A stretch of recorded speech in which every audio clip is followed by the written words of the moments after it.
Hvala vsem. Bomo kar začeli, torej pozdravljeni na 6. redni seji. Ugotavljam, da nas je prisotnih 30 poslancev in poslank, tako da smo sklepčni. Preden začnemo, lahko povem, da danes smo prvič tudi v živo live na YouTubeu, tako da pozdravljeni vsi. Na dnevni red ste dobili po elektronski pošti. Danes obravnavamo torej še popravljen zapisnik 4. redne seje skupaj s zapisnikom 5. redne seje. Mogoče na tem mestu bi še povedal, da sem dobil strani poslanskega kluba Glas še 2 zahtevi za uvrstitev točke dnevnega reda na sejo. Po poslovniku jaz rabim 30 dni od sprejema pobude oziroma zahteve to uvrstiti na sejo. Glede na to, da bomo imeli oziroma planiramo, da bomo imeli še eno sejo v mesecu aprilu, bo to takrat. Predvsem je pa razlog za to, da bomo naslednji teden imeli še kolegi predsednika, da bomo lahko z vodjami poslanskih klubov še te predloge skupaj predebatirali in jih potem uvrstili na sejo.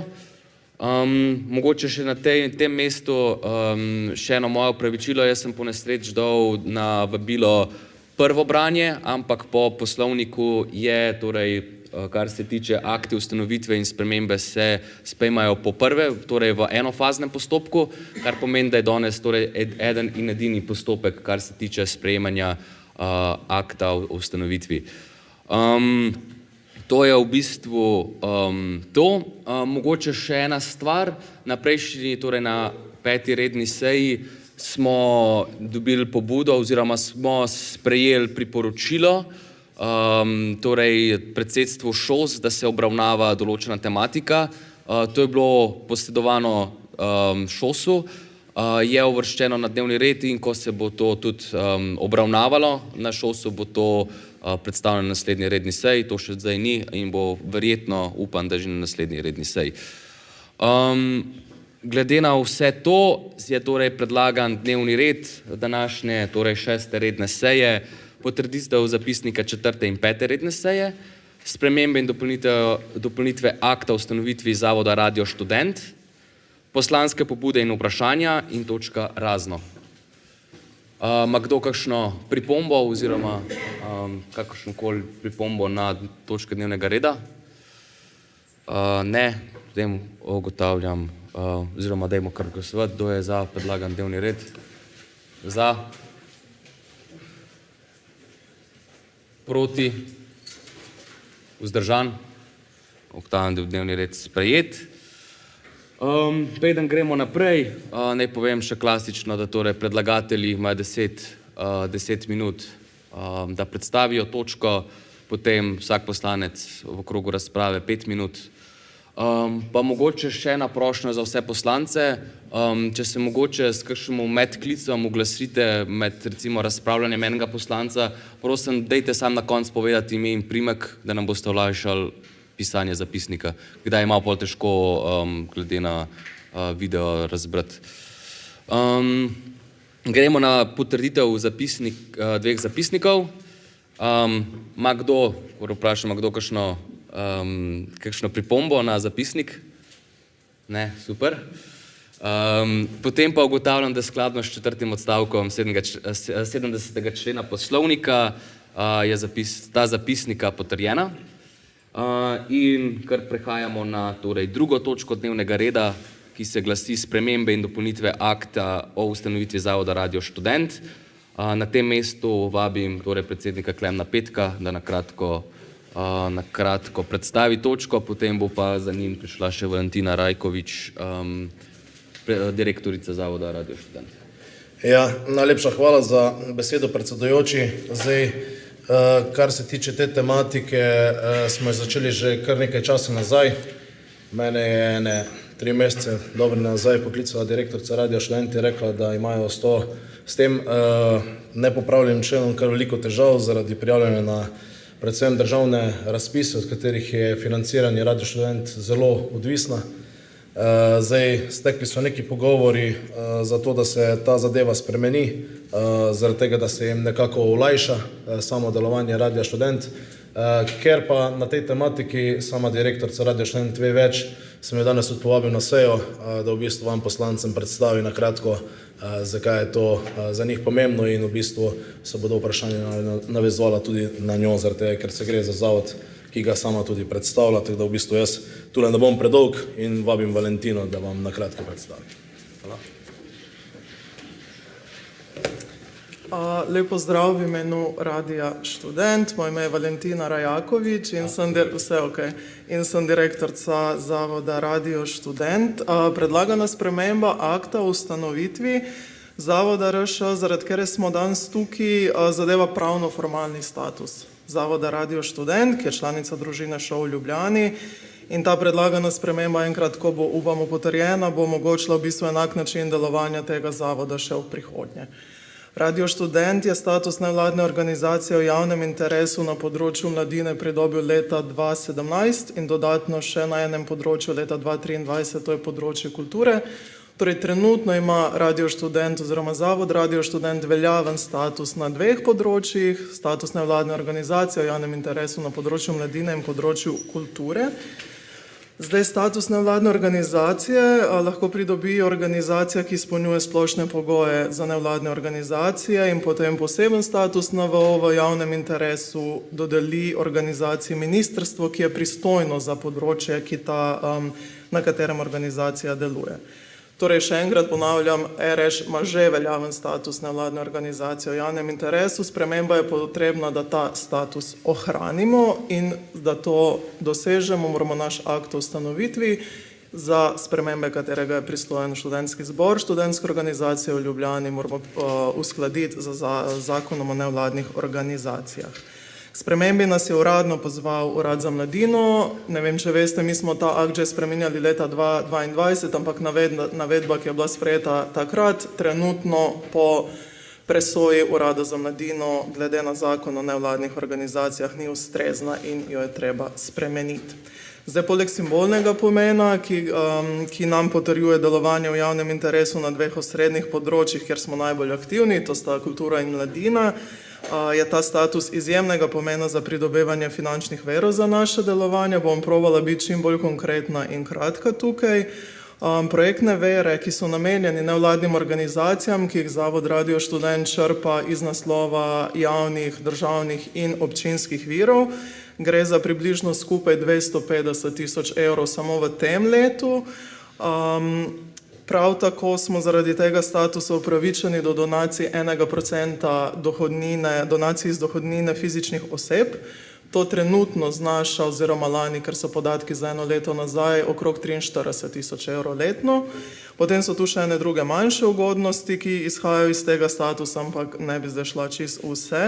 Za Radio Študent torej na leto govorimo okrog 300 000 evrov prihodka, ki so vezani na ta status. Torej, teh prihodkov RŠ ne bi mogel imeti, če ne bi bili nevladna organizacija. In da to ohranimo, moramo uskladiti naš akt z zakonom o nevladnih organizacijah. Zdaj, RŠ večino pogojev za biti nevladna organizacija že izpolnjuje. Torej, smo pravna oseba zasebnega prava s sedežem v Republiki Sloveniji, izpolnjujemo pogoj, da so nas ustanovile izključno domače ali tuje fizične ali pravne osebe zasebnega prava, izpolnjujemo pogoj, da smo nepridobitni, to pomeni, da nismo bili ustanovljeni z namenom opravljanja pridobitnih dejavnosti oziroma pridobivanja dobička, in izpolnjujemo pogoj, da smo neodvisni od drugih subjektov. To smo nazadnje uredili leta 2022 in izpolnjujemo pogoj, da nismo organizirani kot politična stranka, cerkev ali druga verska skupnost, sindikat ali zbornica. Pogoji, ki jih ne izpolnjujemo in zaradi katerih smo danes tukaj, pa je pogoj, da smo neprofitni, kar pomeni, da svoj morebitni presežek prihodkov nad odhodki porabljamo izključno za doseganje namenov in ciljev organizacije in da ga ne delimo med ustanovitelje, člane ali oziroma druge osebe. Torej, to je ena zadeva, ki jo moramo dodati v akt. Druga zadeva pa je, da moramo dodati v akt, da se v primeru prenehanja premoženje organizacije prenese na drugo nevladno organizacijo z enakim ali podobnim namenom oziroma nepridobitno pravno osebo javnega prava. Torej, na primer, neprofitni javni zavod. Torej, zdaj na kratko sem provala samo risati, da gre za nekaj, kar že imamo in nekaj, kar moramo spremeniti, da uskladimo z novim zakonom o nevladnih organizacijah. Ne gre za nobeno novost, za nobeno praktično spremembo, gre za to, da če tega ne spremenimo, bo RŠ v velikih težavah. Tako da jaz se vam zahvaljujem za posluh, upam, da sem bila dovolj jasna, zakaj je ta sprememba nujna in obenem pozivam se vas poslanke in poslance, da ravnate odgovorno s to spremembo in omogočite RŠ-u uspešno delovanje še v prihodnje. Za vsa vprašanja pa sem tu. Hvala. Torej, hvala, gospa direktorica. Odpiram prvi krog razprave. Mogoče se lahko zdaj javite. Ok, nobenega, mogoče v drugem krogu, kakšen, ki bi razpravljal. Dobro, ni. Potem pa prehajamo na glasovanje in dajem na glasovanje naslednji sklep, ki se glasi: Študentski zbor ŠOU v Ljubljani sprejema spremembe in dopolnitve akta o ustanovitvi Zavoda Radio Študent. Kdo je za predlagan sklep? Kdo je proti? Kdo je vzdržan? Ugotavljam, da je bil sklep soglasno sprejet in da smo spremenili in dopolnili akt o ustanovitvi zavoda. Samo moment, ki se lahko snimali glasovanje. Prosim? Se bi lahko tudi glasovanje snimali. Imate tle... Sliši za naprej. Aha, ok.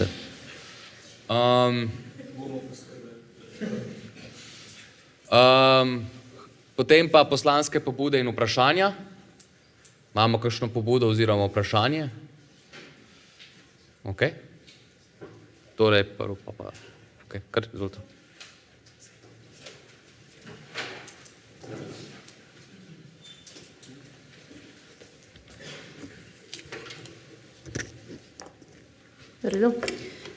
Lepo pozdravljeni, sem Mihaela z Fakultete za upravo. Danes odpiram temo, ki smo že večkrat omenili oziroma se jo dotaknili in neposredno zadeva zdravje, dostojanstvo, enakost, to je pa dostop do brezplačnih menstrualnih pripomočkov v izobraževalnih ustanovah. Zdaj, na žalost, na srečo, menstruacija pač ni izbira, je naraven del življenja, za mnoge še vedno pa predstavlja neko finančno breme. Zato vložki in tamponi pač niso luksuz, so pač osnovna higienska potreba. Njihova nedostopnost lahko vodi v neprijetne, celo ponižujoče situacije in negativno vpliva na počutje in vključevanje v študijski proces. Zdaj, dobre prakse, tako iz tujine kot iz Slovenije, jasno kažejo, da zagotavljanje brezplačnih menstrualnih pripomočkov zmanjšuje stigmo in prispeva k nekemu vključujočemu in bolj dostopnemu izobraževalnemu okolju. Torej, gre za majhen ukrep z zelo velikim učinkom.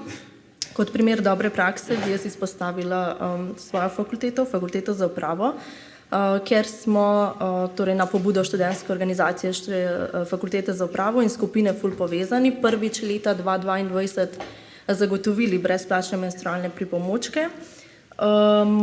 Potem je 2023 smo pa to uvedli kot neko stalno prakso s pomočjo vodstva fakultete, ki je potem tudi prevzelo zagotavljanje teh menstrualnih pripomočkov. Zdaj, kot študentka te fakultete lahko potrdim, da je ta ukrep pomembno prispeval k večjemu občutku varnosti, dostopnosti, splošnemu izboljšanju študijskega okolja in je res ukrep, ki je deležen samo in le pohval. Zato bi jaz pozvala vse študentske predstavnice in predstavnike, da po tem zgledu odprejo to vprašanje tudi na svojih fakultetah in aktivno prispevajo k ustvarjanju bolj vključujočega prostora za vse. Torej ne kot možnost, ampak kot nujen korak. Tako kot so samoumevni toaletni papir, milo, voda, bi moral biti samoumeven tudi samoumevna temeljna potreba oziroma to potrebo bi morali razumeti kot samoumevno za dostop do menstrualnih pripomočkov in dostop do osnovne higiene na koncu koncev ne sme biti privilegij. Hvala.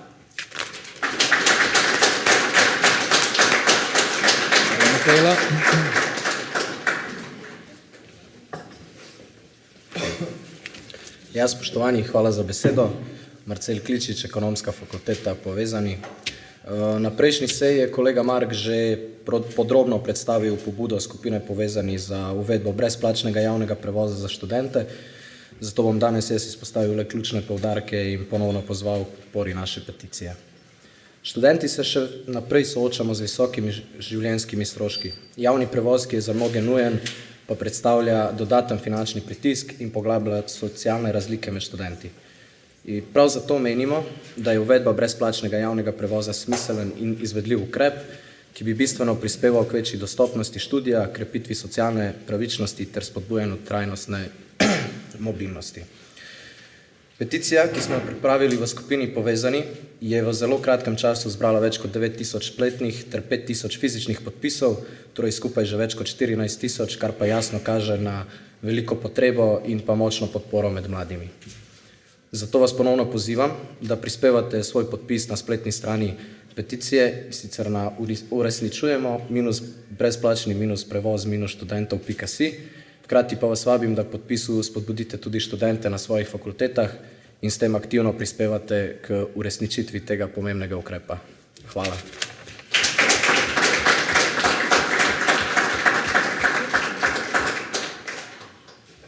Najlepše pa... ok.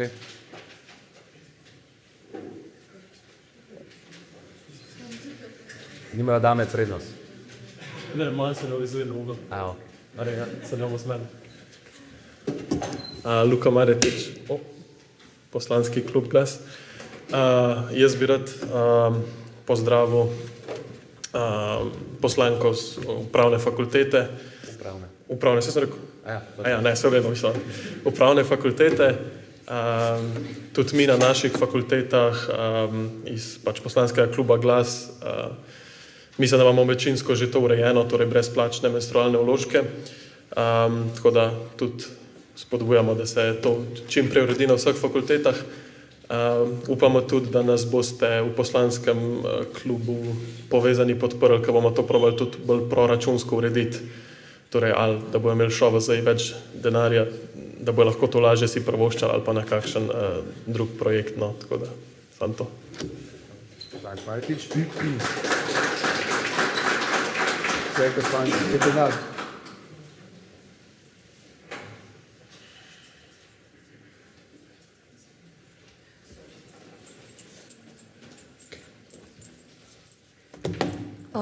Maša Cvetežar, Filofax, poslanski klub Glas.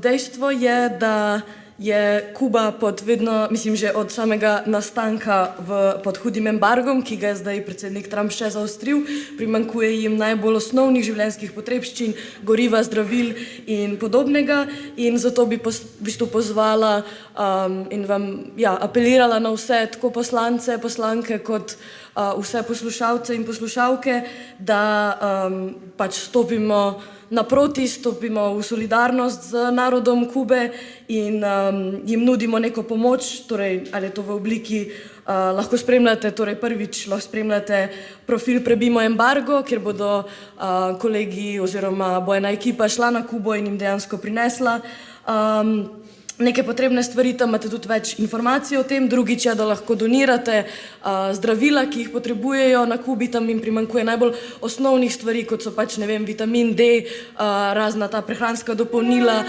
lekadol in res najbolj te osnovna zdravila, torej za stvari, ki so pri nas jih brez problema dobimo v lekarni, za zdravljenje najbolj akutnih zadev, tega jim primanjkuje, tako da vas na vse apeliram, da poskusite pomagati po svojih najboljših močeh. Potem je pa še možnost donacije, torej finančne donacije organizaciji Medi Kuba Evropa, ki pa zbira denar za srčne spodbujevalnike, torej spet neko zelo osnovno stvar, ki bi pomagala dobesedno pri preživetju ljudi na Kubi in pa za sončne elektrarne na bolnišnicah, torej da ja, ravno zaradi tega, ker jim primanjkuje goriva, bencina, je to bolj ključno, da imajo torej vsaj nek dostop do energije. Tako da ja, še enkrat apeliram na vse, en delček sejnin ali pa karkoli si lahko privoščimo, apeliram, da donirate, da pač humanitarno pomagamo narodu, ki trpi ne zaradi kakršnihkoli naravnih nesreč ali pa česarkoli, ampak zaradi čist političnih razlogov in to je pač sam preprosto nedopustno iz čist človeškega vidika. Tako da ja, najlepša hvala. Hvala poslanka, zdaj pa imamo pa še poslanka Nikolina Mencin.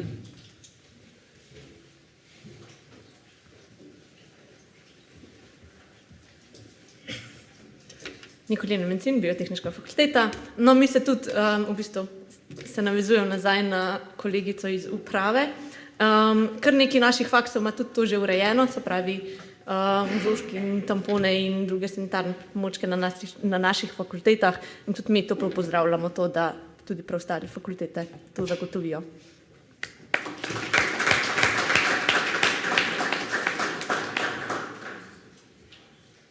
Bi mogoče še kdo imel kakšno poslansko pobudo oziroma vprašanje? Ne? Potem pa prehajamo... ne, okej. Zasvidenje.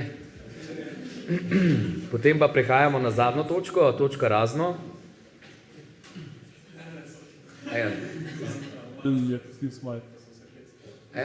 Okej.